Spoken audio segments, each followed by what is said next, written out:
And we see that in tons and tons of storytelling for itself. I think Tolkien, there's only 6 wizards in the entirety of the book of Lord of the Rings, which is like 4? Gandalf's 1. 5. 5, that's right. 5. 2 blue, a brown, a gray, and a white. That's the ones. But yeah. And the 2 blue went west and were never seen again. And they are not part of this novel at all. Sir, not appearing. Hashtag goals. And Tom Bombadil. Who's not a wizard. He's not? No. Nope. He's just a weird little guy. I thought he was a wizard. He's just a dude. He's just a little guy. He's a lot more than a weird little guy, to be fair. To be fair to Tom Bombadil, he's a lot more than just a weird little guy. Mm-hmm. He just wants to stay at home with his wife. Yep. He has yellow boots. That's what you need to know. Tom Wizard Badil. He's not a wizard.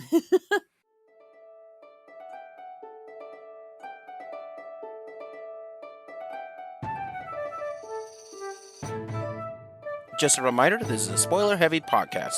Different series that require a spoiler warning will be in the description.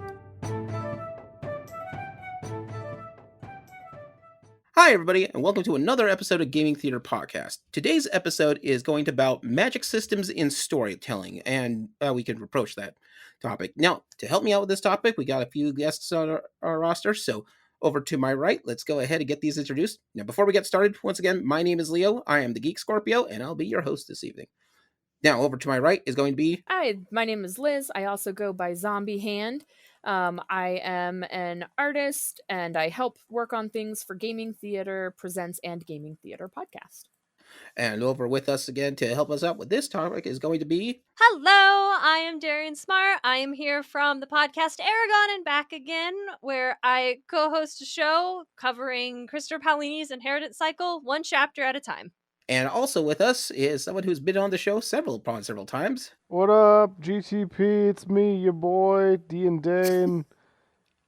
Here for another exciting adventure in the world of podcast. Hi, Dane. Hi, Zombie Hand. You What can up, find demons? me on... It's me, your boy. Pretty much. My bridge now, goat man. You can find me on Twitch, on GTP, and other awesomeness across the web. What's up, demons? It's me, your boy. D and Dane. Looks like Diane, but it's not. That's not my slogan, but it is true. All right. So that being said, let's go on. Before we get started, head our way over to the Magical Merch booth.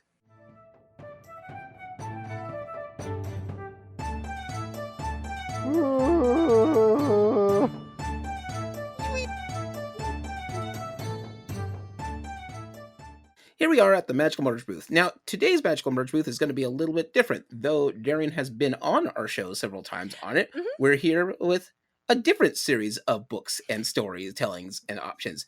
Well, Darian, why don't you tell us about that? Yeah, absolutely. Eragon And Back Again, as stated at the top, is a podcast where me and my co-host Lucy Hart discuss Christopher Paolini's Inheritance Cycle chapter by chapter, specifically reapproaching the series, something we both really loved as children, growing up, revisiting it as adults, as professional writers now, really examining it as to what about it works mechanically, what about it works as a story, what can we take away from it, what lessons are important to take away in anything you're reading, really approaching it more like analytically and critically than we have at any other point in our life, while still having a ton of fun, just talking about dragons and magic and getting to sit down and talk with friends about something you really love on a regular basis is just choice. So beyond, I recommend my podcast, I recommend starting a podcast with your friends. It's a positive experience all around. Yeah, that is Eragon And Back Again. Yeah. You can find us on any of your podcasting platforms. You can also find us on Instagram, which I highly recommend because that is where we share the writing takeaways that we discuss every episode, as well as our various question prompts to spark a conversation beyond us monologuing at listeners for 30 minutes to 90, depending on whether or not Angela or Murtag were in the chapter. Who knows? It's also a spoiler-free podcast where we, even though we've read it a bunch of times, are coming at it completely new. So new listeners, you are welcome. It is spoiler-free, unless Angela or Murtag are there. Then it's slightly less spoiler-free with an asterisk. an asterisk of we're way too excited about these new characters. Unfortunately, this podcast is not spoiler free, so but you got that warning at the beginning. Enjoy that. But I think that's about it right now. All right, and unless anybody has anything else to say. I do. All right. So I wanted to let everyone know that GTP will have a few members attending Portland Retro Gaming Expo, which is the weekend of September 29th.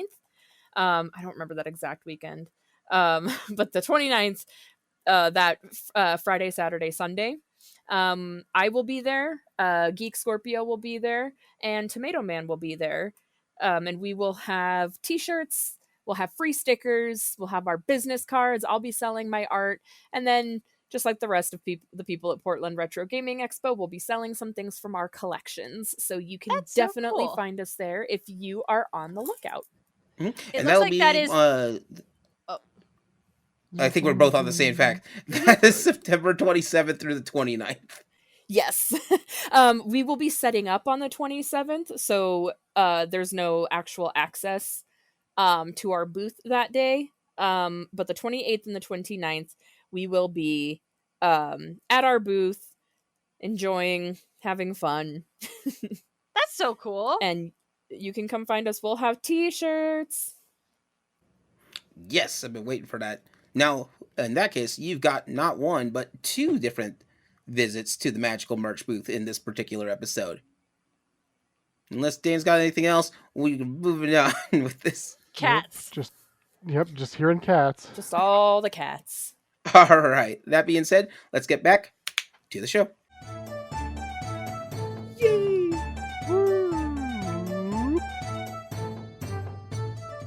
So here we are talking about magic systems and storytelling. So with that, we kind of have to have a little bit of a, I guess, disclaimer or such. So different stories will have magic, but not all stories have magic systems. So if you are saying, oh no, a wizard's here, they're going to do whatever, that's magic. Oh no, this person has an amulet of something that lets them cast spells of something or other. That's just magic. Magic systems mean that they have specific rules and rule sets or specific reasons for being there. That's where this gets a little different for that.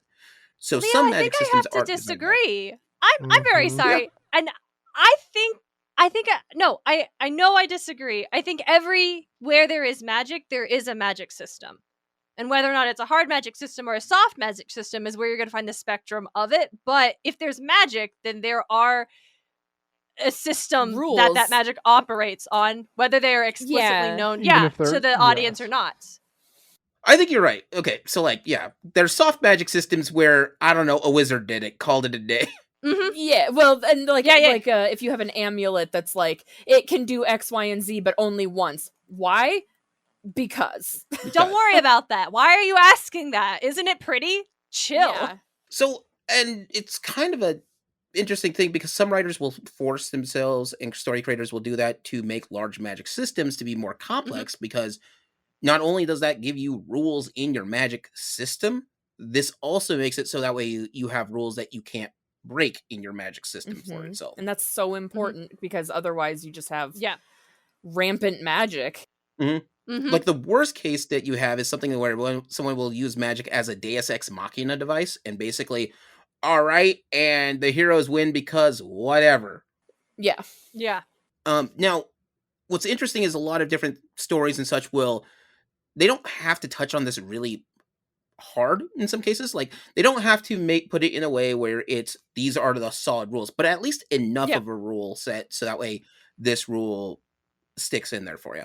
And we'll be going over some examples and such of what we're talking about. In general, though, magic is usually set up as some sort of rule set for it, or magic is sort of also treated as a ranking system. Only certain people are allowed to use magic, in which case they are special or some kind of like authority of figure because of this magic. And we see that in tons and tons of storytelling for itself. I think Tolkien, there's only 6 wizards in the entirety of the book of Lord of the Rings, which is like 4? Gandalf's 1. 5. 5. That's right. 5. 2 blue, a brown, a gray, and a white. That's the ones. But yeah, And the 2 blue went west and were never seen again.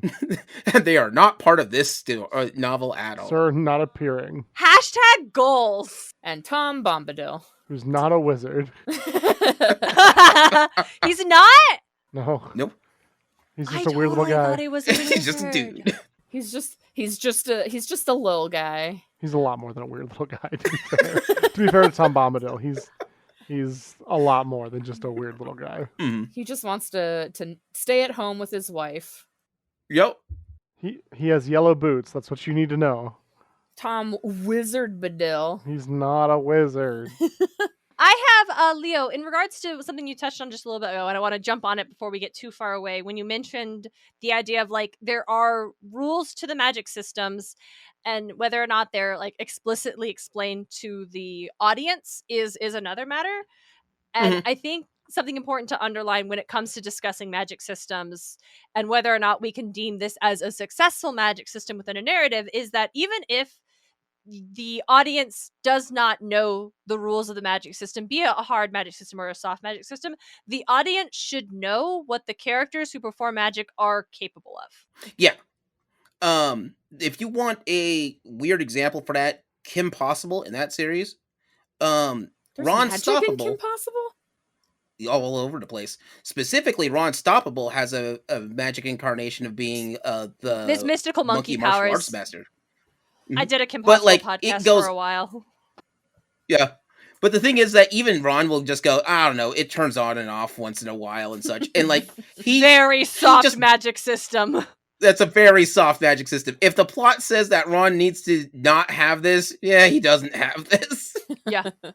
But like it's hilarious because they still touch on, didn't you used to be able to do this? Yeah. Whatever. Don't worry about it. Don't worry about it. If you want an interestingly hard version of that, and I've got 2 examples of it, is the Disney show Gargoyles. Okay. Ooh. So Gargoyles will eventually explain their own magic system in there. One of the biggest battles that they have in that series is when they go up against Oberon, the Fairy King. And when they go up against Oberon, I think it's Puck has to explain to explains to Goliath what's going he explains to Xanatos that if he's going to protect his kid, he's going to need to know, because the whole plot of that is Oberon is wanting to kidnap David Xanatos' kid because he has magical potential on him and wants to take him over to Avalon. And he puts the entire city of New York to sleep so he can just go attack the castle. It's not affecting Xanatos for story shenanigans it would get too deep to get into. But the point being is, he gets explained that there's 2 big rules that you're going to have to understand. 1, energy is energy, regardless of what form it takes. And this is important because that means that even though he doesn't have magical spells to like hurt Oberon, he can still keep fighting Oberon. It's not going to stop on this. Now, the reason why that's important is because when they deal with Oberon in a much later episode, Oberon's has a weakness to lead, Oh. but the only type of lead that they have is from lead bullets that Lisa Mazda actually was to have with her at the time, and so they melt down the bullets and turn it into a bell. The bell is still making sound from lead, and it's hurting Oberon because it still counts. I like that. Oh. That's very good. And like they'd never forget about this. It's one of the reasons why like they hold Goliath and like in a lot of the other things that pop up. There's an incantation for Demona and Macbeth, 2 characters in that story, and Macbeth is the only thing that can kill Demona or Macbeth is Demona or Macbeth. And anytime that one of them gets defeated, they can be knocked unconscious, but they will never. They are basically on an eternal struggle until one of them decides to take out the other one. And in turn, if they're too close to each other, they will hurt each. They feel each other's pain when they're too close. Oh, yikes. It just gets so crazy later in the series because Macbeth is eventually at some point just, I quit at this. I'm done. I'm tired. But Demona doesn't. And so what she does is that they start fighting each other, and the only way that they could think of to stop them is when they're too close to each other, they knock Macbeth unconscious, which knocks Demona unconscious as well. Sure. Yeah, you know exactly. They explain what the rules of this magic is. They know what happens. Those are the stakes. They are strict and rigid. This is what's going to happen and why it happens. Yeah, hard magic system. Yeah, hard magic systems are really fun, especially for different creators, because what they do is as a hard magic system, they are going to basically make it so that way these rules are still set there for themselves. And as a sort of creative note, they have to work with or around those rules and such. If I can, the first place I really learned or got a really strong understanding of magic systems is from Hello Future Me on YouTube. And one of the things that they said in their video they have a series of 3 videos on magic systems, is that hard magic systems are for problem solving. Like when you have a hard magic system, when you have rules that are so strict, like the magic is meant to help solve the problems that the characters are going to face, and like building your narrative and the structure around how characters with magic will approach these problems when there are rules, when there are expectations, when there are very clear and strict limitations. And on the flip side, soft magic systems are for when world building is going to be the writers or the creators perhaps primary focus. When you're less like, they'll solve a problem, but it's not great if your characters are always solving problems with soft magic, because that's a little too ethereal. It's not quite as fun. But when it's meant to flavor your world, when it's meant to explain what a world is, when you've got witches who can channel spell circles and dragons who can shapeshift and things like that, yeah. But yeah, that's some of the differences that they have on there. I do have to ask, is it still bad luck if we say the name when we're doing a podcast? Only if you're recording a podcast in the theater. Okay, we're not technically, as far as I'm aware, but... Oh, but it is a gaming theater. Yeah. Oh my god, Dane, I didn't even... You're right. Leo, you have to go and run around the podcast 3 times. But like... How do I run around a podcast 3 Leo, times? Go. We'll hold down the fort. Go run around the podcast 3 times. And I will say, he said it like 12 times in a row. It's okay. It all counts as one. Okay. It doesn't exponentially build on itself. Yeah, it's fine. Trust me, I was a theater kid. Shout out to all our theater kids listening. Just wanted to make sure our bases were covered. Yeah. Oh yeah, because the forbidden. The guy's name is that. That's my problem here. Yeah, but like we call it the Scottish play. Yeah.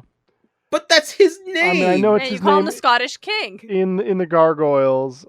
I know it's a different McBee, but just... I guess I'll go with the McBee in this one. Let's just err on the side Perfect. of caution, maybe, right? Ally McBee. Yes. Hey. That is a niche reference. Can I give an example of a hard magic system from this decade? Yeah, go for it. I'll even do one better. I'll give us a hard magic system from a property from this year. Ooh. Well, the adaptation came out this year. Okay. The original's clear. Frieren Beyond Journey's End. Oh God, that show. Oh. I don't know it. Do you want to be sad forever? No, hold on, wait. No, it's beautiful and wonderful. Yeah. You feel so optimistic and hopeful why about would the you effort feel you put in now. optimistic at that? Because it tells you that the effort you do now matters to the next generation. That you can push back the tide of evil. You can keep the cycle. You can break the cycle and help the next. You can inspire the next generation so they don't suffer the way previous generations suffer. No, that's true. But like, it's done through the lens of somebody realizing that they've made every mistake in the book, and it's too late. Oh yeah. It's not too late because it's her realizing that the time in her life meant more to her than she thought it would, but she still had that time in her life. She still had those experiences. She still had those bonds and those memories. Cover your ears for spoilers for Frieren. It's 100% her fault. Her friends are dead, and she didn't appreciate them when they were alive. Except through so many flashbacks, we see she did appreciate but like, them. Not she just really, didn't understand. but they loved her and she loved them and she was there for them and they were there for her. She just didn't realize. She, from her long life, just assumed that this would be like any other decade. And she was wrong, but and that's her realizing, wait, that mattered so much to me. Yes. Then it mattered so much to her then. No, it did matter to her then. She just didn't. Because if she didn't care, she would not have the memories or the bonds or the connections that she gets to carry with her. She would have just been like, I don't care about any of this. But because she has these memories where she is recontextualizing as realizing they meant more to her than she realized in the moment. But that doesn't mean they didn't mean anything to her in the moment. As a detractor of that in this podcast, I am actually a genuine fan of the show. However, that shit hurt me. That shit hit me where I lived, and I did not appreciate it. There is a distinctly human experience in realizing how much you loved something when it was gone. But just because it's gone now doesn't mean you didn't love it then. True, but I mean, that's one of the lessons she has to learn, though, is the thing. That's a lesson so many people have to learn. Yes, she didn't appreciate it as much at the time, and there is regret from her about the things that she no longer has access to. Totally. Yeah, but that's not... But she is not a sad character because of it, and I would disagree wholeheartedly with the concept that the show is a tragedy. Oh, it's an absolute tragedy. It'd be a tragedy if she didn't get to watch the goddamn comets with them, if she didn't get to see the meteor shower with them one more time, then we have a goddamn tragedy. Sure. I thought she was going to roll back to town and they were all going to be dead. I also thought that. No, okay, to be fair, I was also so convinced. That. But no, she got that, and that's beautiful. It's and a poignant sad, moment. And it's great. Life. So I'm not watching this show. Yeah, no, Liz, you would really like. How much you want to see really things like that hurt this. you. It's not that well. No, it kicks ass. Okay. I do it's like beautiful. Being hurt. As the person who mentioned that it is poignant, it is sad, but it is lovely and beautiful. It will hurt you where you live, but it's not but it does so in a beautiful way. It is her realizing, wait, I loved these people so much. And why didn't I tell them that? Like in a Nier Automata way or in a Silent Hill 2 way? Well, Liz, you're the only person that can answer those two questions, I think. That's true. Dang it. Well, Nier Automata is a very humanistic tale. Yes, and actually, God, so beautiful. No, that is a fair comparison in a similar way, right? Where you have a character who is not strictly human, who is learning to compartmentalize and to understand human emotions through a lens that is not their own or not their normal. Yes. Okay. So Nier Automata sad. Yes, I would say more similar to that than Silent Hill. Okay. Yes, but it is not about her sorrow. It is about her hope. True. That is very true. Like, the reason I say it's a tragedy is that it is a poignant lesson and one that hurts me personally on an emotional level, that you you may not always appreciate what you have until it's gone, and at that point it is too late. And that definitely rang home, and it's beautiful the way they do it, but God, ow. Yeah, no, I absolutely, the show is absolutely about that. And I think the other beauty of the show is that it's about that, but it's also about like, yeah, it's gone and you can't have it back, but you still had it. Yes. And so many of the episodes are her not reliving the memories of her past, because she is having new experiences with these new people, because she's more open to making connections in a way that she wasn't before. True. And we get to see that those moments, those things that she experienced still impact her now, and she still has love for them, while simultaneously demonstrating that these people she loved are not forgotten just because they are gone. True. They have inspired the whole world not to let the horrors and fear of the past lurk back up again, because they equally were inspired by the good that she and her friends accomplished in the past. Yeah. The last thing I'll say before we get back to the magic system. Yeah, before the actual topic. Well, I mean, this is adjacent, right? This is adjacent. It's adjacent for this series, yeah. So and we've never rambled on GTP before, not ever. We're always so on topic. Certainly never me. Yeah, true. Liz, you're the least culprit of this. Thank you for understanding. But no, there's a scene in an episode, very, very mild spoilers, where she goes to a village where one of her friends was kind of a big deal there. And they have, entreated him as sort of this hero. They have put up a statue of him, and the statue has been overgrown by sort of lack of care and lack of not that the village didn't care about it, but it's just it's fallen a little bit to disrepair.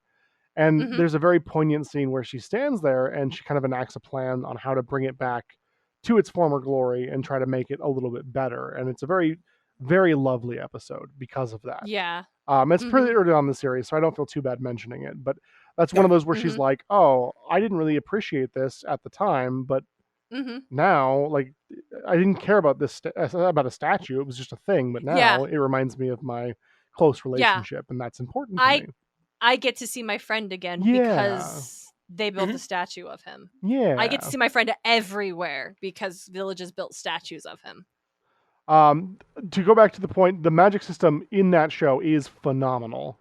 Oh, let's talk about it. So, so in this one, there is a breakdown. They literally get explained, like, just straight up how the magic system, like, this is how magic works. There are 3 rules of it, right? It is based off of the strength at which a spell is cast, the amount of mana that the spellcaster is wielding, and the spellcaster's own control of their own mana. And then, like, the mana concept is a little bit more vaguely soft magic, so it's kind of unclear as like what that means. It's like an energy reserve that they can grow and develop. So that's still pretty hard, actually. It's like a muscle that they can build. Yeah. And with those rules is how every magical feat in the show is based off of.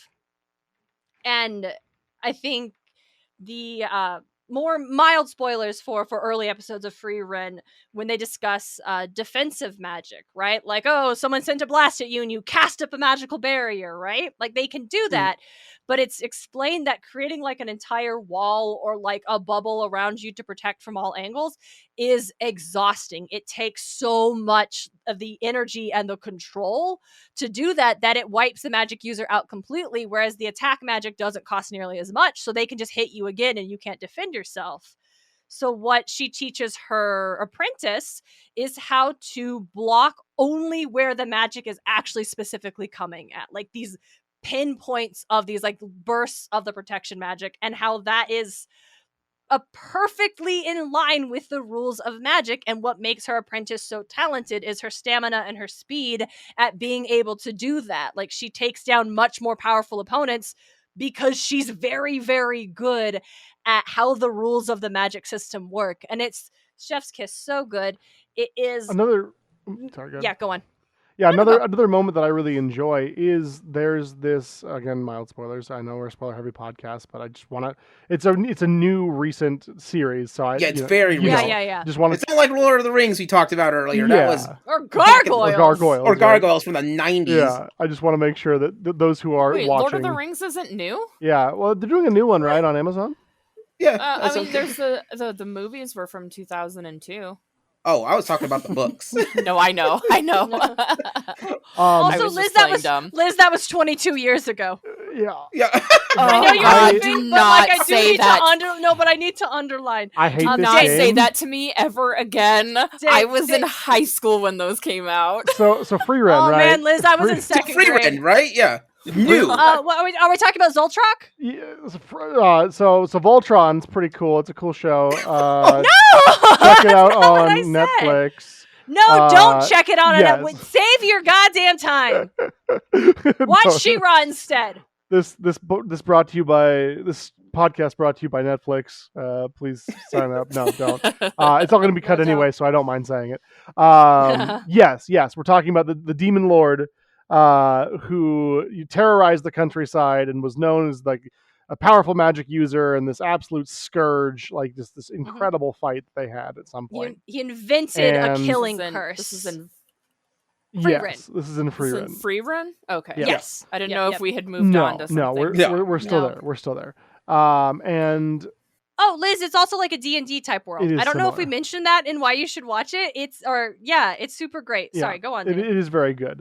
And this person that gave a lot of powerful spellcasters pause, right? He was known for killing and absolutely decimating his enemies. I'm trying to be very very general here, but they find him, and this is years later, many years later. I think Please, yeah. He's so powerful that the Frieren, who's the mage of the heroes party, like they couldn't defeat him. The best she could do was like seal him in stone. Yeah. Right? Because he was they could not beat him. He was too powerful with this killing curse. So 80 years later, she returns because the spell is about to break. So she has to deal with this problem. And she's warning her apprentice, watch out, this dude invented this horrible killing curse. And her apprentice is like, oh shit, okay, I'm ready. I'm ready, Mistress Frieren. Let's do this. Dan, you can take it from here. They get to the place. He gets freed. He's loose now. And he's like, haha, I'm going to, end you all with this amazing magical ability. Well, he was frozen in stone for 80 years, right? Mm-hmm. He was in a standstill. Time stopped for him. It did not stop for the world. And because of that, the magic system they're in the world evolved without him, to the point where even minor casters know how to defend against this particular spell. Oh, snap. He attacks her, the apprentice, and then she blocks it. And it's the way the show built it up is so good, because you're like on that, you the audience are on the edge of your seat, like, oh boy, oh god. And then the magic clears, and then she blocked it, and she's like, I don't understand. That's just basic offensive magic.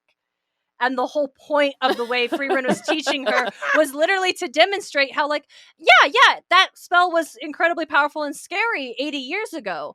And now you can block it in your sleep. I want you to understand how magic changes and develops. Because it's so much a science, like this hard magic. It's, okay, Liz, this show beats ass. It's so fucking, some episodes are like, that was so fucking cool. And some episodes you're like, that was so wholesome. I had the best time hanging out with my friends.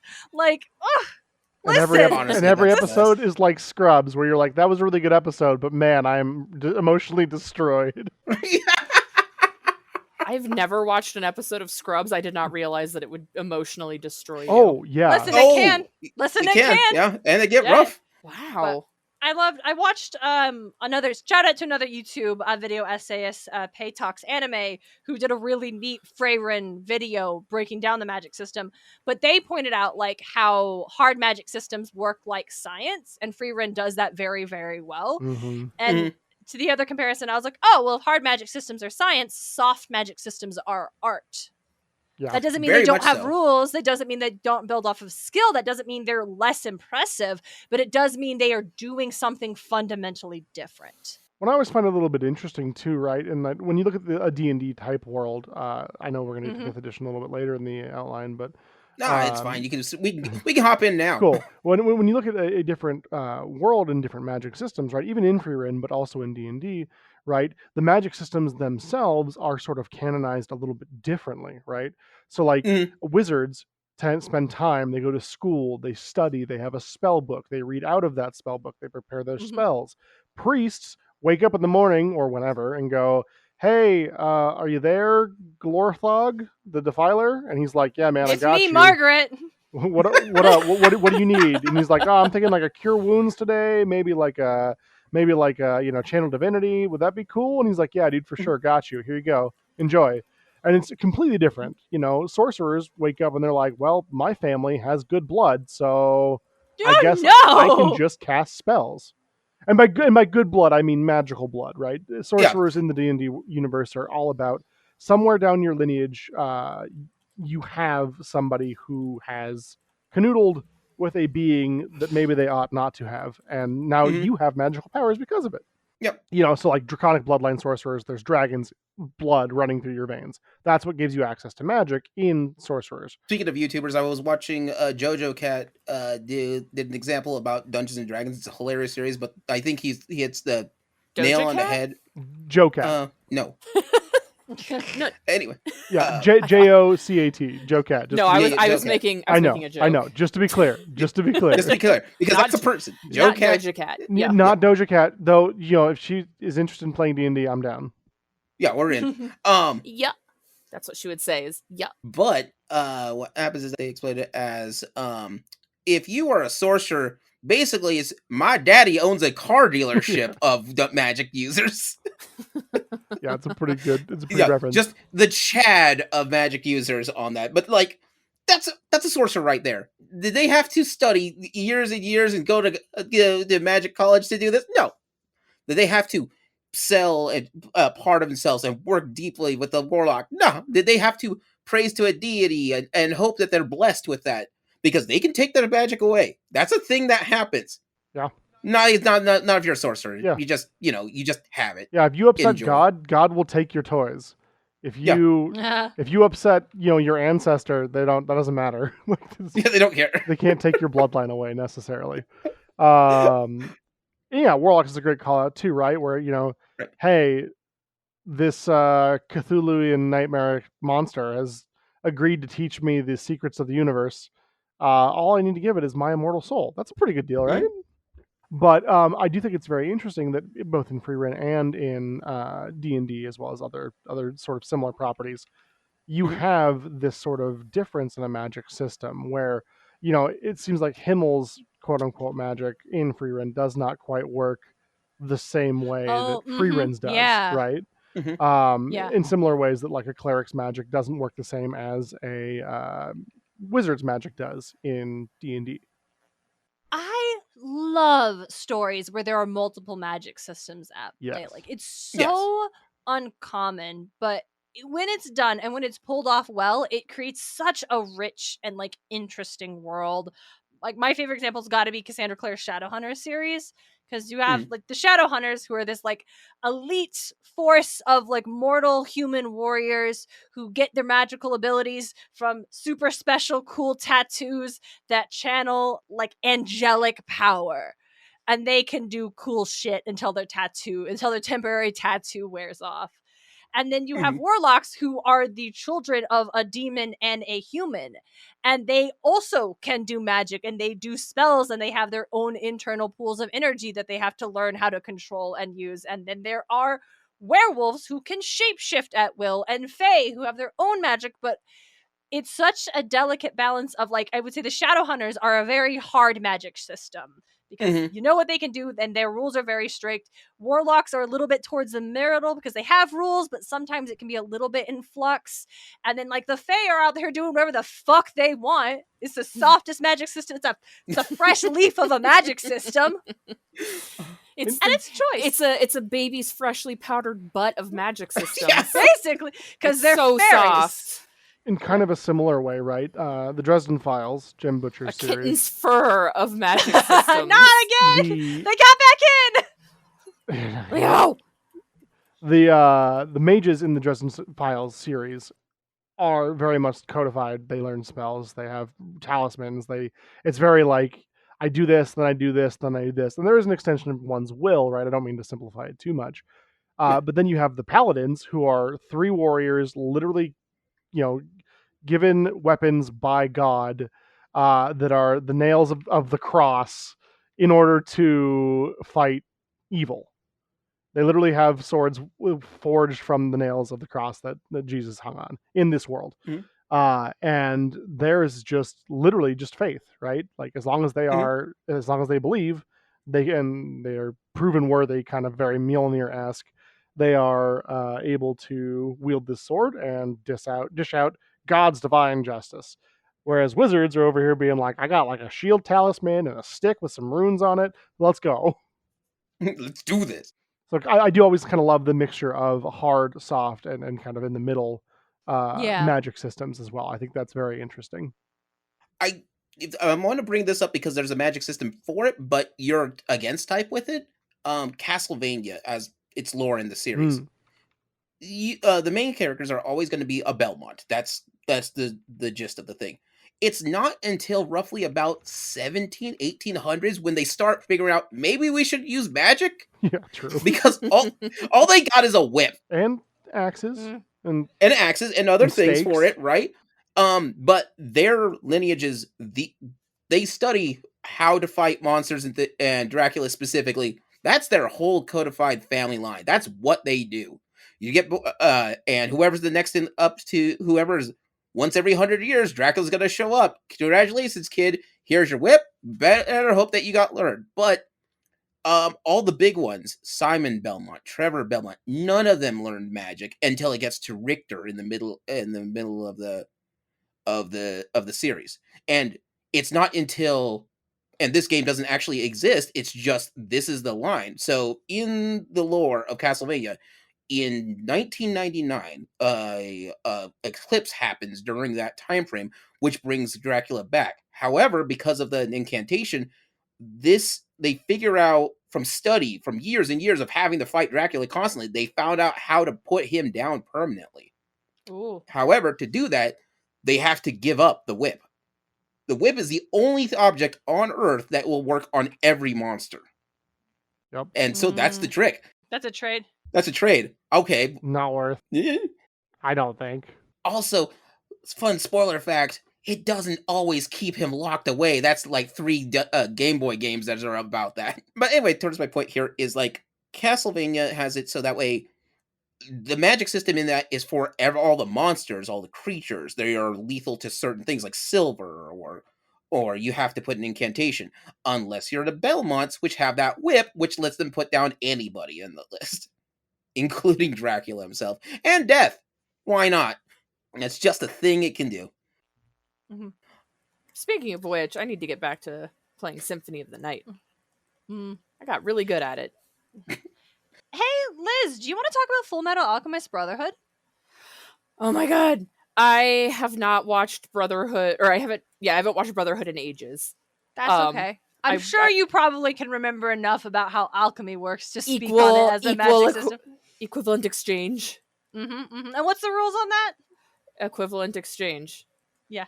Whatever equivalent exchange breaks down to whatever that you cast, you have to, whatever you use, you also have to lose, right?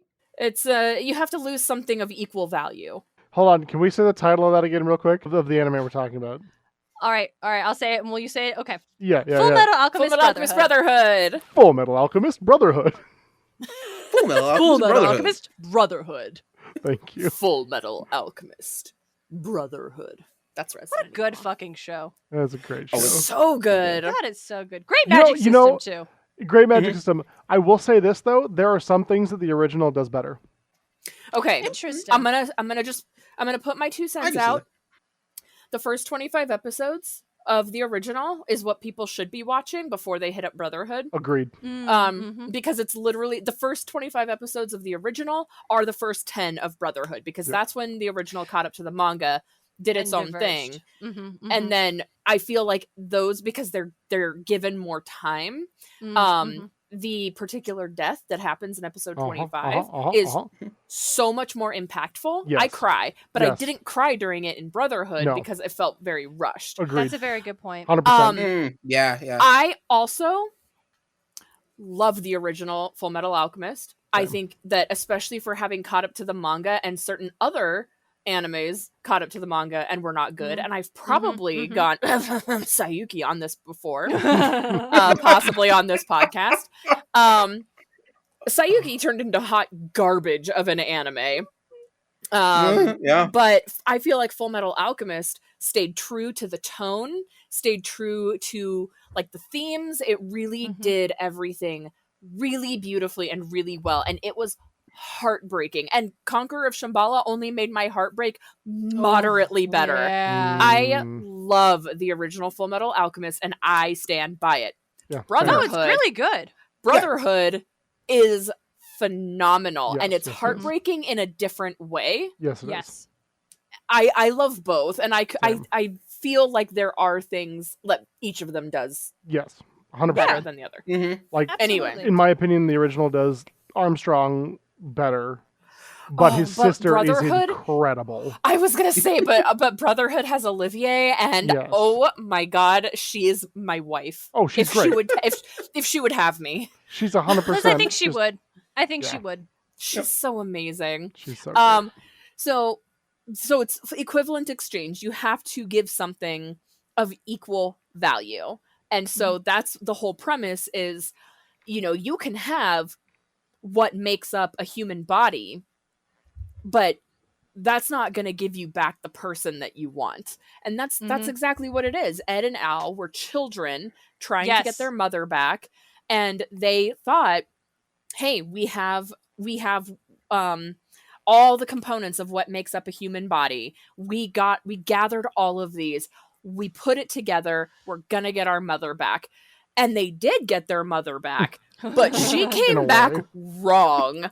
She was, they got the body, and they got something inside the body that's alive, but it was not their mother. And so then the whole thing becomes like, they start to, I think, was it the door tried to take Al? And then Ed sacrificed his arm and his leg to get Al back and put him in the suit of armor, because that's the only, outside of the messed up mom body, it's the only thing that resembled a human in the house. Yeah. And it's so devastating, because they thought that they're just tiny children. What was Ed 12 and Al was like 8 or something?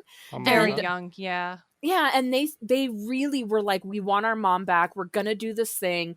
We're gonna have her back, great. and it's gonna be happy. Not realizing, no, that's not the case. And also their dad sucks. That's not part of the magic system. Their dad just kind of sucks. That's just a fucking fact, and it should be said every time. I would argue that their father is a very big part of the magic system, actually. Well, yes, that's a good point, because that is true. As it steps back and how the magic system in their country works, and it's like, that's not how the magic in other places work. Why is that? Fucking tight. I love, and also, he is named after the real life alchemist something Hohenheim? von Hohen. Yeah, something von Hohenheim. He has a really long name. It's like Theophrastus Bombastus von Hohenheim. Oh, no, it's not. It is. Hang on. Okay. Theophrastus Bombast. Oh, also known as Paracelsus.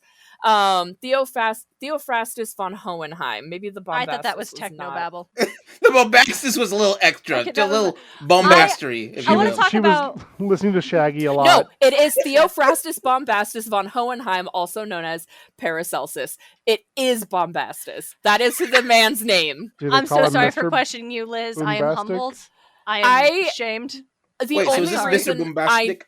Mr. Boombastic. The only reason I know that is because I attempted, after finishing the original Fullmetal Alchemist, I attempted to read Theophrastus Bombastus von Hohenheim's alchemical notes. Oh, yeah. And they are very difficult. I can imagine. But yes, Hohenheim has a lot to do with the magic system, but he still sucks. Oh yeah, no, for terrible sure. father. I want to talk about. Oh, dude, he has been alive for hundreds of years, right? God, I'm just like, I need to rewatch this show. I think especially with like what happens at the top with the Elric brothers in the hard magic system, I think is such a cool storytelling approach, demonstrating the potential of having a hard magic system, right? Like what you were saying, Liz, it's like they understood enough about the rules of the magic of their world to be a danger to themselves, and the consequences aren't going against the rules of the world. Like it would be easy to be like, well, they had everything they needed, why didn't it work? It's like, because they didn't understand, right? Like it was following the rules so precisely without understanding the actual theories and like greater depth of it. And that's because a human soul really is a different, like, it's a different weight. And how do you judge a human soul? That's like the whole thing that they're trying to figure out is how do you judge the price of a human soul? And I think, after everything initially, it's like it becomes less about getting their mom back and it becomes more about getting Al back. But they're still like, we want to know the answers. Like, what is there's a song by Steven Stearns called oh god, right for your right to party. Steven Stearns, Soul of a Man, and it's actually talking. It's actually very on brand because it talks about what is a soul in that song. It's really good because he's talking about like all secrets. Wait, not the man. That's a different guy. Sorry. Yeah, it goes into like just all these things that he has done to try to understand. Like, he's done religion, he's done science, he's done all these things, but he's like, no one will ever tell me what is the soul of a man. And I feel like that's actually very fitting. Reminds me of what happens in Farscape at the end of that series, and it goes crazy. Readers, if you can instruct me on what a soul of a man is, I will give you a Nobel Peace Prize. I don't have one, but if you can we'll figure it out. You'll find one. Yeah. There's probably a 3D printer around here. As someone who has studied philosophy, I would love to know the answer. But no, so like in Fullmetal Alchemist, that's important for it because that hard magic system is the crux of their storytelling. Without that, it doesn't really mesh well with that one for itself. Yeah. True. Now you don't need a whole storyline to have a hard magic system to go through. Ironically, a series that should have gotten a harder magic system is Supernatural. Oh, for sure. And that could go throwing all over its place. There's only one that I know they stick consistently with, which is curses. Curses are treated like toxic waste. You can't stop it. You can't end it. You just put it in a box, bury it, and wait till it finally goes away. Or not. Or not. Sometimes they're so powerful they just ain't going away. Yeah, what's that rate of decay thing called? Half-life. Half-life. Yeah, thank you. When it hits to a half-life point, then it decays itself. Yeah. Yeah, that is a show that really, in the first couple seasons, feels like it's giving itself like a unwritten hard magic system with multiple different pieces and operating all at once. But that goes away. That goes away. Yeah. That's sort of I honestly think that would help it. It sounds weird to stay with the magic system, in that area, just because that logic ends up becoming a way that they can work with it better. But then it becomes messy. Maybe if they didn't kill off their female characters every dozen episodes, maybe it would have been less messy too. I don't know. Yeah. But there's some other stuff that you could do with things like that, and they get messy. And like you could have as long as you have a system that's locked in place to explain certain things, it's kind of neat that you can have it. You could have one that's retroactively explains the series on it if you do it right. So let me take you back to the 1980s. All right. Back in the 80s, a little known, horror comedy came out called Ghostbusters. It was kind of a thing. All right. So I've never heard of it. Oh, well, you're missing out now. Biker Mice from Mars? Oh yeah, that one I know. Street That's Sharks. the 90s. Oh. Stay with me on this one. But anyway, so in Ghostbusters, one of the things is that they have to trap and catch ghosts, all right? It was a fun little gimmick. It's part of the storyline. They don't really explain why they don't destroy ghosts or they have to capture it. So here's the thing: the storyline for the movie is written by Dan Aykroyd and Harold Ramis. All right. However, Dan Aykroyd is so into this that he wrote a Bible, and some series will have what's considered a Bible. Basically, here's the rule set of what happens in the story for you to explain it. Now, the way that he has it is that ghosts have their own set of energy. They're non-corporeal, but they're still energy. And if energy exists, energies can wane. So they can, if they get powerful enough, they have enough energy to have a being that they can affect the world. And then eventually they'll start dying off and then removing some of their energy for that. Why is that important? Fast forward to a cartoon series called The Real Ghostbusters, where that's actually the crux of one of the episodes when somebody steals their plans to make a trap and decides to make a device, a weapon that would actually destroy ghosts. But because they're non-corporeal, they don't have a thing to destroy, so it ends up creating basically the blob of ghosts. It just makes the problem worse because they have nowhere to go. That's why they've been trapping them, to let it go away on its own. So in a cartoon with using the script information from the movie that was written by the same guy, and their notes are all over the place in that cartoon series. They actually stuck hard to those rules for it, even though they didn't need to. For them. There are some other ones for it. So one thing I wanted to kind of touch on is, which we kind of have spinning around, is magic as a ranking system. Probably the best example of that is the Avatar series. Because in the Avatar series, only a certain amount of people can become benders that actually can manipulate the magics that are around them. And they are hard locked to whatever magic that they're tied to. If you're a firebender, you can't bend earth.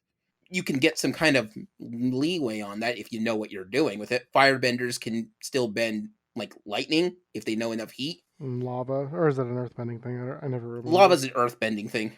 Yeah, because they're they got bending the metal. molten rock. Yeah, that's right.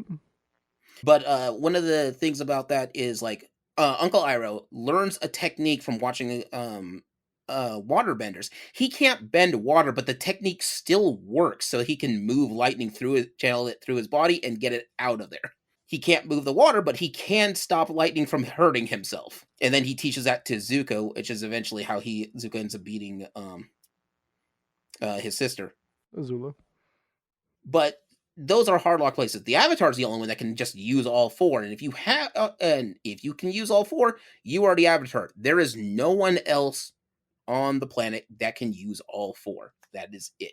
Just the one. And so, like, if you're which in Legend of Korra, they touch on this. If you're a person, you're just a person. That's it. You can't bend? All right. You're just the person that can't bend. But you could work around it if you're clever enough. The Avatar has the White Lotus and a bunch of other benefits just for being the Avatar on that. I should probably talk about Eragon. Yeah. Like, since I'm here... You could. Yeah, might as well. That's why I was invited. If you think it's prudent, I mean, sure. I mean, I guess. Maybe, yeah, I'd be weird if I didn't. The magic system in Christian Which they have a solid magic system. Why aren't we talking about They have. No, it is, like, sometimes I call it, like, Eragon is, quote, baby's first high fantasy. So for me, it was like baby's first hard magic system was the Eragon books, was the inheritance cycle, wherein it's like, here is magic. You do it by learning these special words, and also it will kill you if you try to do too much of it. And doing something close to you is way easier than trying to do something far away. And doing something that you could physically do is way easier than doing something impossible. And Paolini really does stick to that. Like, there's this example that my co-host and I just discussed in a recent chapter of the pod, which I guess won't be quite so... we're a bi-weekly podcast. By the time this episode comes out, it'll still be weekly for our release schedule. It'll be there. Wherein our party is like, we got to go, we need to run away from the evil empire. We're going to have to go into the desert to get away from him. We can carry food, but we are not going to have enough water. We're going to die. So Eragon, our hero who can do magic. It's also, okay, hold on, pin in that, circle back to the different ways people can do magic, because that's also a thing Paolini has that's pretty actually kick-ass. He's like, what if I turned dirt into water? The desert has tons of sand. I could just turn that into water. And so he tries, and the process nearly kills him. It's so difficult. Like, he gets a handful, and it creates essentially a thimbleful of water, and he can feel his, like, actual essence being drained away. Because another rule is, once you start a spell, you have to see it through the end. You can't cut off midway. And that really helps create a structure of, like, our magic users can't just do anything. There are limits to things. There are limits to even the idea of experimentation, because if you do not fully understand your capacity, you will fuck up, like Eragon almost does in this scene. He's like, well, that's not going to work. But again, using magic as a tool for, like, hard magic systems being the thing that you use to solve problems, what we do, if this, like, still within the structure, is Eragon realizes, wait, like, where he dug a handful of dirt out, there's moisture in the earth. And he's like, well, could I just pull the water up? And he can, with far less difficulty and strife than forcing trying to dirt make to water be out water. of mud. Yeah, like forcing dirt to be water, like combining those atoms together in a different way. Instead, you're just essentially about as much effort as it would take to, like, pull a bucket of water up from a stream, essentially. And that was, I thought, just a very cool and specific example of being very adhered to the rules of magic, and it being something that's thought of a lot. There's a lot of, like, thoughtful ways of, like, how do you solve this problem? What works? Why didn't it work? And even the system itself, like, there are different magic systems. Like, Eragon is a dragon rider. He is capable of doing magic because he bonded with a dragon hatchling. And that's the only reason. Like, he could not have learned to do magic beforehand. Folks who are not bonded with dragons could not, if he taught them the magic language, like the ancient language of the world, and they learned all the spells, and they still couldn't do magic. right? Because you need something else to let you do magic. Like the elves are inherently magical, the dragons are inherently magical, but we encounter witches and shades who can do magic for other reasons. And so there are different ways, and that's very cool. But while Eragon operates under a very hard magic system, his dragon Saphira, it's the softest goddamn magic system since we saw that like baby kitten magic system over in Fairyland, okay? She just can do magic sometimes when the vibe is just right. Like, we see her turn sandstone into diamond, and you're like, that's cool and powerful. And then when Eragon's like, could you do that for the water? Saphira's like, no. No, the stars are not in position. And not feeling it. It's just she's like, I don't know. And her reason is like, I don't know. Sometimes it just comes to me. Like, I can't control it. It just kind of happens. And that's a fucking wild way to say my dragons are powerful, but I'm not going to let it be the thing that solves all of my problems in my story. And like, honestly, good for you, Chris. Good for you. Good for you to put that little brakes on there. I'm not mad, Chris. I'm not mad. Well, could my dragon help me get water from this desert? No. Not really. No, she can't do that. I gotta get a beat in my head, and all I got is some disco in there. It's just not feeling it. She's not feeling it. So it is, yeah, Christopher Paolini digs in a lot on like a hard magic system and magic and the way it works as like a science in this world. Eragon has to learn physics, and Saphira's out here just creating landscape self-portraits of like fucking still life. So back to it, when we're talking about things as a rank, one of the weirdest things I bumped into as sort of an example of this is, have you ever played, it was back in the 90s, a game called Primal Rage. It's like Street Fighter with dinosaurs. I was gonna say dinosaurs and monkeys and gorillas and shit, right? Yeah, in a post-apocalyptic world. I don't remember that part, but I do remember the dinosaurs and the gorillas. Okay, so this is sort of the thing with this one. Something happens to Earth, I think a comet or something, and it turns it into a post-apocalyptic world. And as part of it, all the people are still alive. They're just, all over the place, and it turns it into a type of Pangea-like continent. And then with that, dinosaurs and and creatures like Kong-esque creatures start showing up, and they just have different species. So a species of raptors, a species of T-Rexes, a species of like giant apes. However, certain ones of them have magical powers, and now they're treated as gods. And basically, they just get all uppity and decide to fight each other to reign supreme as a supreme god. That's the plot of Primal Rage. Huh. The more the area that you take out, the more people worshippers that you get, which you need at the end of the game, because when you're having to beat the final boss or the final area, in order to do that, you eat your people. You sacrifice them to yourself to overclock your health, so you can survive a 12-man onslaught. But each one of these guys who are treated as gods have powers and abilities themselves. Talon has wind-like abilities that make him move faster than everybody else. Diablo, which is a T-Rex that breathes fire, that's how he gets fire, and that's how they get promoted to this. There's other T-Rexes around, but this guy's the guy you don't want to mess with. And then there's Vertigo, who's the god of magic, who just has magic. That is his thing. Oh, sure. Make it that easy. Yeah, he was like a weird snake, cobra, Allosaurus-like combination. He's a mess. Just has magic. Just has magic. He is just magic. And apparently he may or may not be a magician back in the day. But yeah, so like, that's magic treated as a rank system. If they didn't have magic, they wouldn't be treated as gods, which we wouldn't have this game, and that's how that works out. Fighting games get weird. Yeah. Because you can say that about Primal Rage, you cannot say that about Street Fighter. That's a whole different mess. But yeah, those are some of my examples that I have. To the point on this one, do you need to have a hard magic system to make your story work? No. In fact, in some cases, it's funner to just let it ride and see what they can pull off, right? True. Sometimes a wizard did it. It's enough.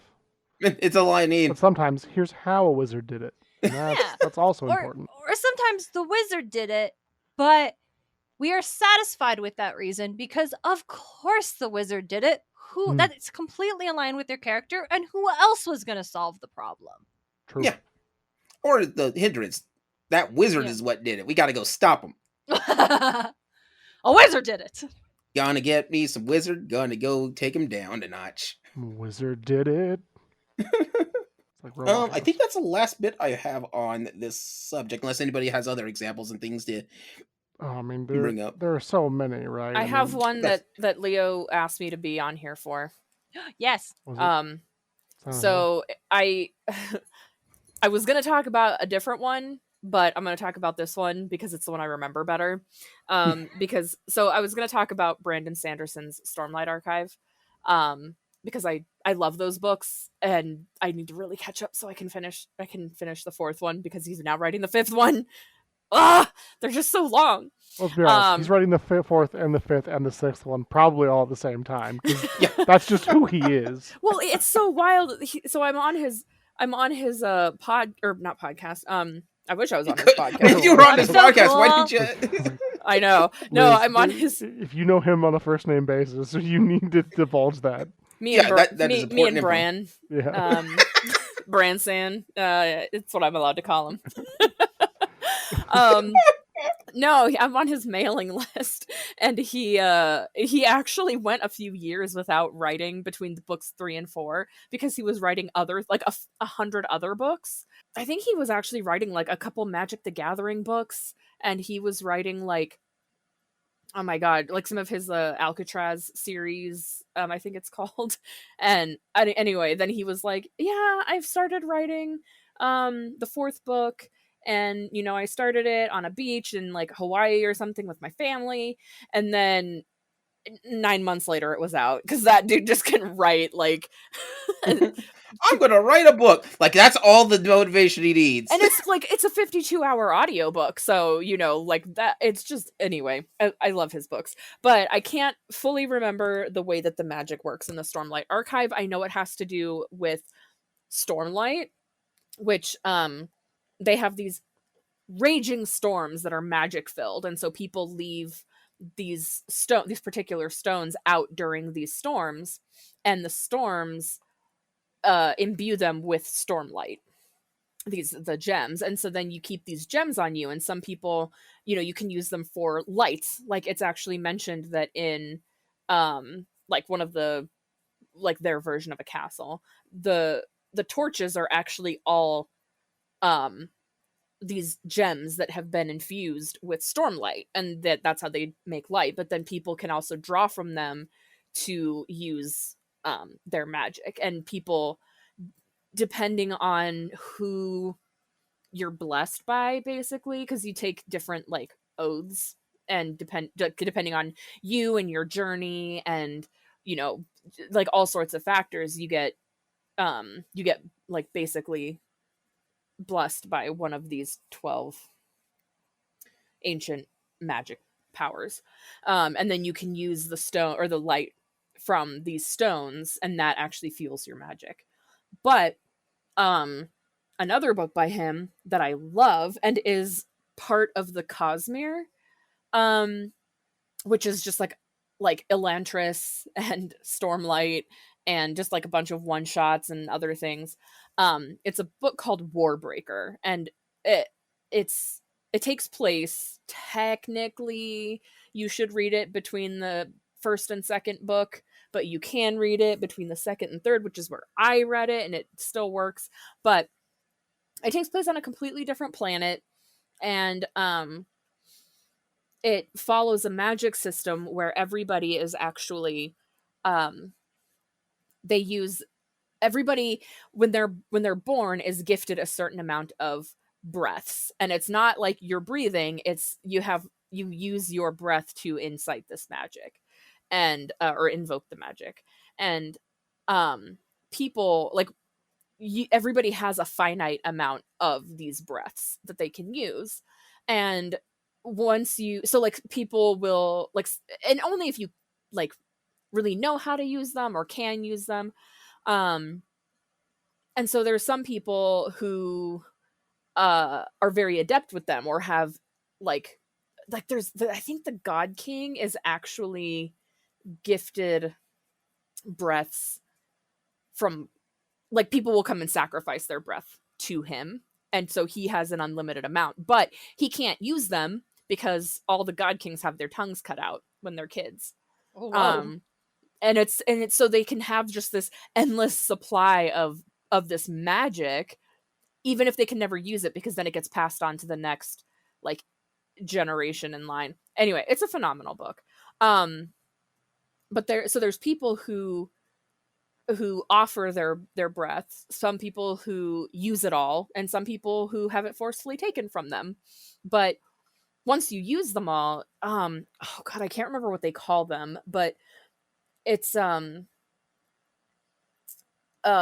you basically become like, it's a word for like dull. Hang No. on. You're boring. You're boring. Mundane? No. Oh. She was Mouth yes. breathers. I said it before, but I'm going to say it again. Mouth breathers. Oh my god. Lame? Blah blah blah blah. The 11. Passe? Oh, her family was poor, so to save her family, or like get money, she sold her breath to the God King when she was 11, and she became known as, Jesus, what is it?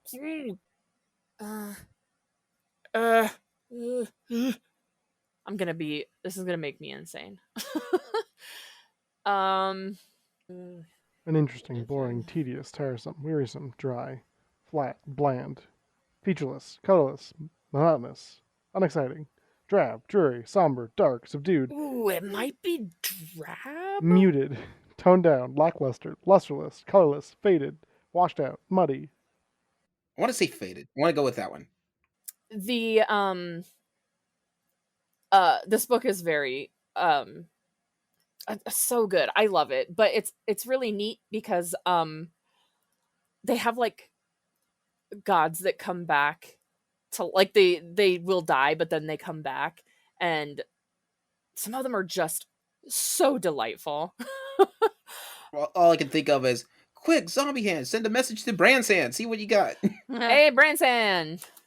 Is this word worth ruminating on? Oh, I think they are actually called drab. Oh, okay, drabs.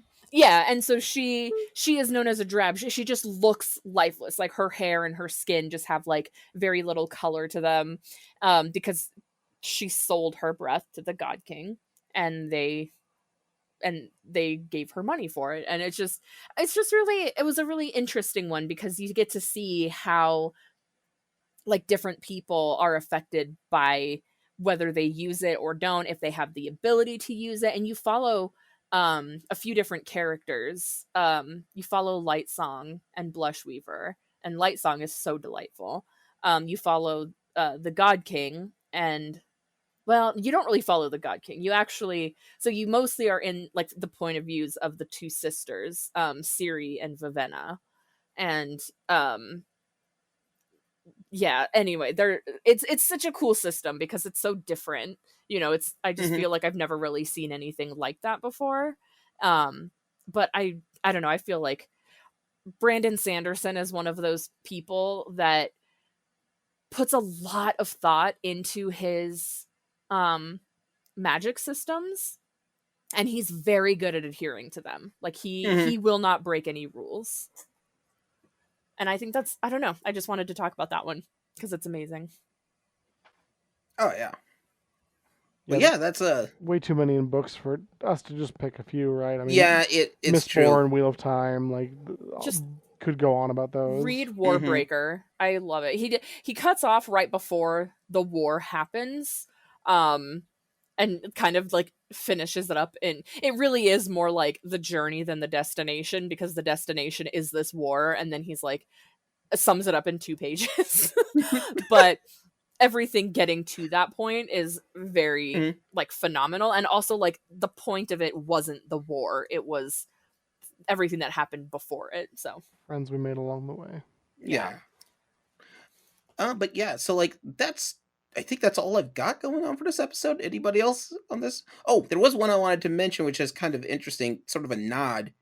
Final Fantasy as a series, like all 15 of them, they, depending on which one that you're going into, they'll explain a magic system. They will not explain a magic system. Materia's the best. Fight me. Wait, which one? Materia. Materia is a good one. It makes sense. That, unfortunately, yeah. Out of most of them, it makes sense. 6 had Magicite, which is basic, but Magicite is the drained power from espers. Mm-hmm. And very sad. Yes, very sad. 7 with Materia is less sad. It is amazing. Much It's- less sad. It's still sad because it's Materia is the life force of the planet made into magic that people can use. But there is natural occurring materia too. There is, but Yeah. a lot of it is Commercial. Capitalism is the enemy, kids. capitalism. I mean, that's I like my Materia to be homegrown Yeah. from a family farm. If I don't I, fight a Materia. snake to get to it, what's the point? Yeah. I grow it in my backyard. Mm. Got to keep some of that Materia going. Today is going to be a good day to harvest that Materia. Yeah. Before winter comes. Other systems, it's, I don't know, crystals? Question I don't know, maybe. IDK. I think FF14 has an explanation, but I'll be honest, I can't remember it. There's a few, if memory serves. Mm. Depends on if you're doing before Realm Reborn or pre-calamity, post-calamity. I think they've kind of walked it back and changed it a little bit. And I believe in 5 it's meh. Your shirt, your costume, dress for the occasion.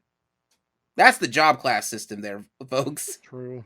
Just dress for the occasion, you'll get magic for it. Maybe, but only with some of these. Oh, but yeah, magic systems can get wild. And but sometimes magic systems are only there for like certain things. Like there's a lot of series out there that Prophecy is the only one that we actually have a rule set for. The rest are kind of Power Rangers. Sorry. Yeah.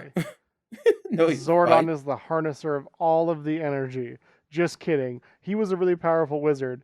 He's actually not as important as we thought he was, because we still have the morphing grid.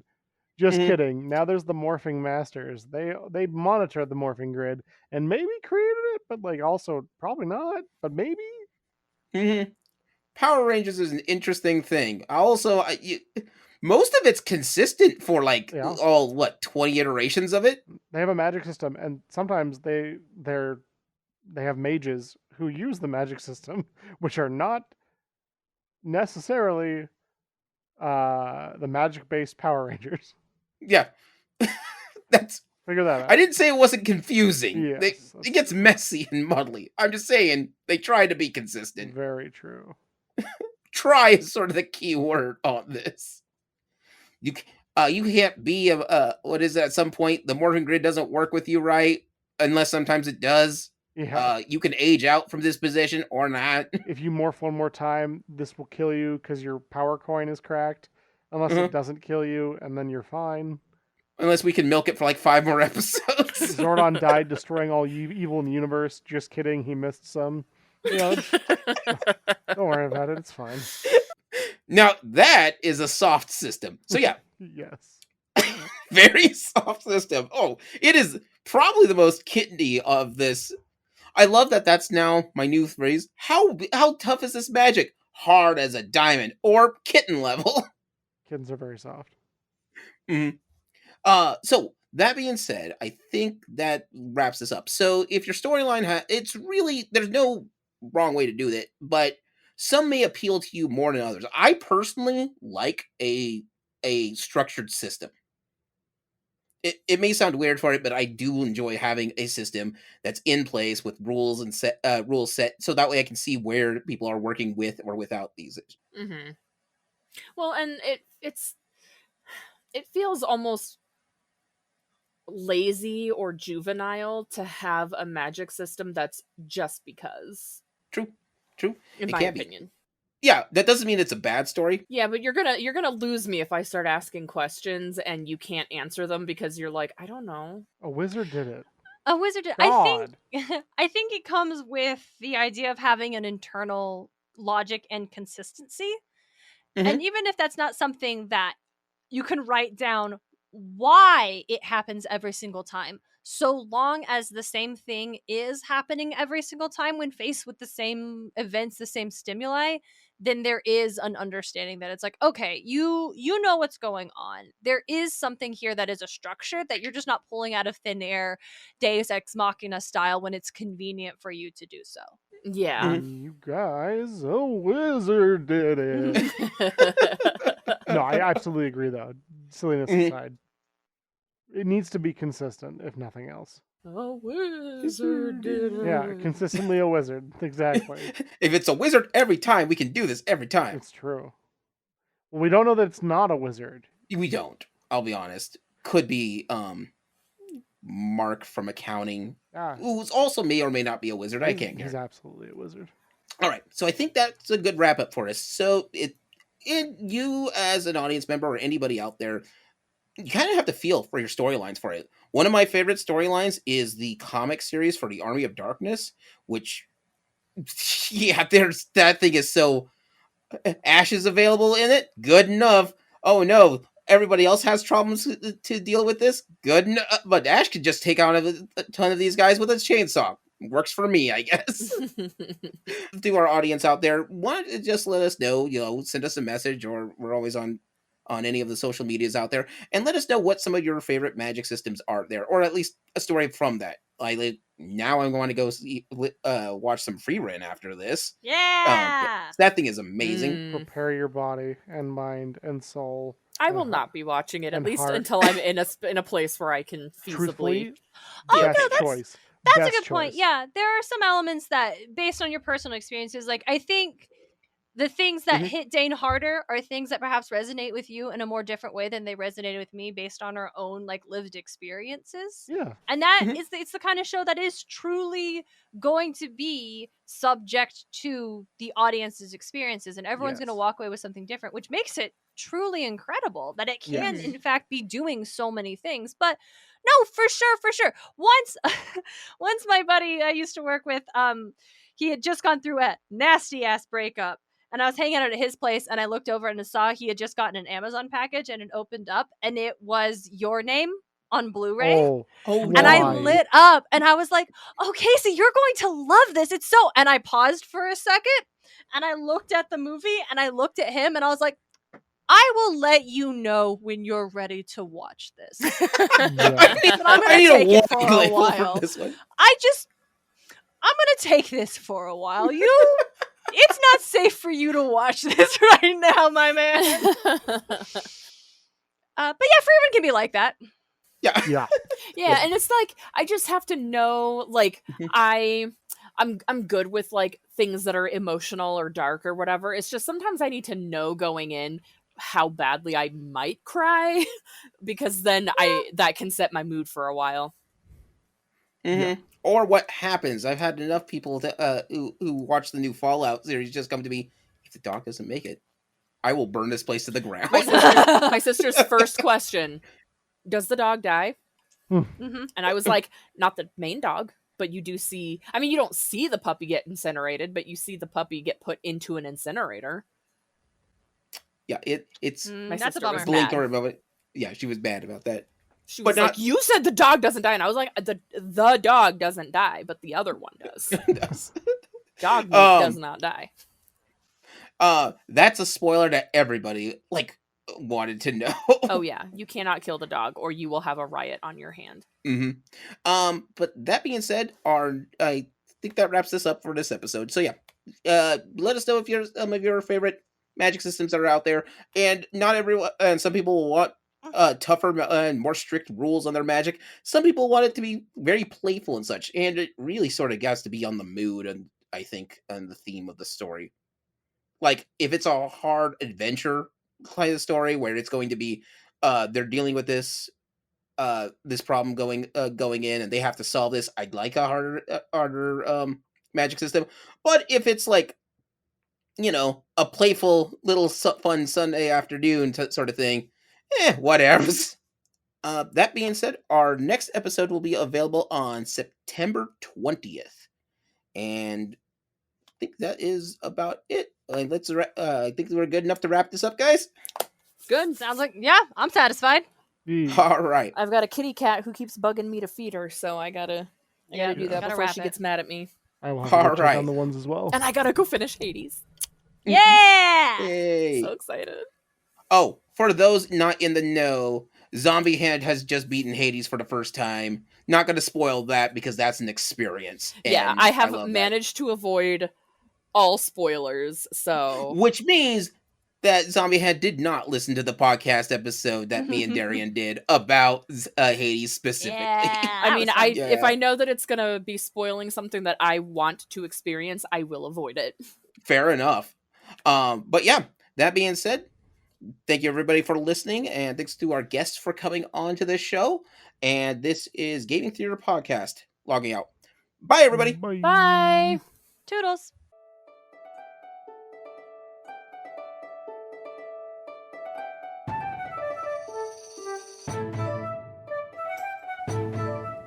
Gaming Theater Podcast is hosted, created, produced, and edited by Leo Garcia, the Geek Scorpio. Our music is A Drinking Game. Stock media provided by Stormwave Audio /Pond5. Our cover art is by Adam Parker. You can find him at ParkerGFX on Twitter. If you want to send us some money to help with these episodes, you can do so at patreon.com/gamingtheaterpresents. Want to send support that doesn't hit your wallet? Please leave a review with wherever you hear your podcasts and share our podcast with your friends. It really helps out. Thank you for listening.